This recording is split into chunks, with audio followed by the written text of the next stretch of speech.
శ్రీ గురుభ్యో నమః. శ్రీ మహాగణాధిపతి నమః. ఓం నమ శివాయ. భగవద్భక్తులందరికీ కూడా ఒక ముఖ్య విషయం చెప్పాలని వీడియో మొదలు పెట్టడం జరిగింది. ఏమిటంటే వల్లభ గణపతి ఆలయం నల్గొండ పానగల్ రోడ్డు అలవేలు మంగా కాలనీలో ఉన్న 2011లో ప్రతిష్ఠించడం జరిగింది. దీంతో సమాంతరంగా కొంతమూరు రాజమండ్రిలో బ్రహ్మశ్రీ సామవేదం షణ్ముఖ శర్మ గారి ఆధ్వర్యంలో 2015లో వల్లభ గణపతి ఆలయం ప్రతిష్ఠించడం జరిగింది. నండూరు శ్రీనివాసరావు గారు యూట్యూబ్ లో వీడియో చేస్తుంటారు.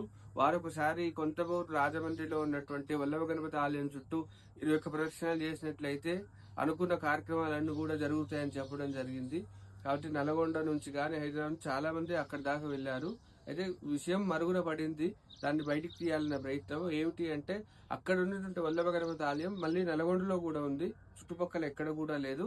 కాబట్టి అక్కడికి వెళ్లి ప్రదక్షిణాలు చేయాలి, స్వామివారి దర్శనం చేసుకోవాలి అనుకునే వాళ్ళు, లేదా అంత దూరం వెళ్ళలేని వాళ్ళు ఒకసారి ఇక్కడికి వచ్చి ఇక్కడ కూడా ప్రదక్షిణ చేసుకొని ఆ ఫలితాన్ని పొందవలసిందిగా కోరుతున్నాము. ఎందుకంటే 2011లో బ్రహ్మశ్రీ శివానందమూర్తి గారి చేత ప్రతిష్ఠించడం జరిగింది. విశేషమైన స్థల పురాణం ఏమిటంటే, ఇక్కడ ప్రశాంతత అవుతుంది, కోరిన కోరికలన్నీ కూడా తీరుతాయి. ఉద్యోగము, పెళ్లి, సంతానము, ఆరోగ్య సమస్యలు, అప్పులు, బాధలు, అన్ని రకాలైనటువంటి శత్రుజయాలు అన్ని కూడా ఇక్కడ జరుగుతాయి. ఇక్కడ కూడా స్వామివారికి 21 గాని 54 గాని 108 గాని ప్రదక్షిణలు చేసినట్లయితే కోరికలన్నీ తీరిన భక్తులు ఉన్నారు. కాకపోతే ఎక్కువగా వెలుగులోకి రాకపోవడం వల్ల ఈ గుడి ఇక్కడ ఉన్న విషయం తెలియదు.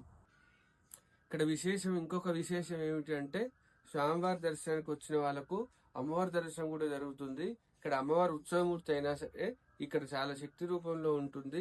కాబట్టి భగవద్భక్తులకు ఒక ముఖ్య గమనిక, వల్లభ గణపతి నల్గొండ ఆలయంలోకి వచ్చిన వారికి దుర్గా అమ్మవారి యొక్క అనుగ్రహం కూడా కలుగుతుంది.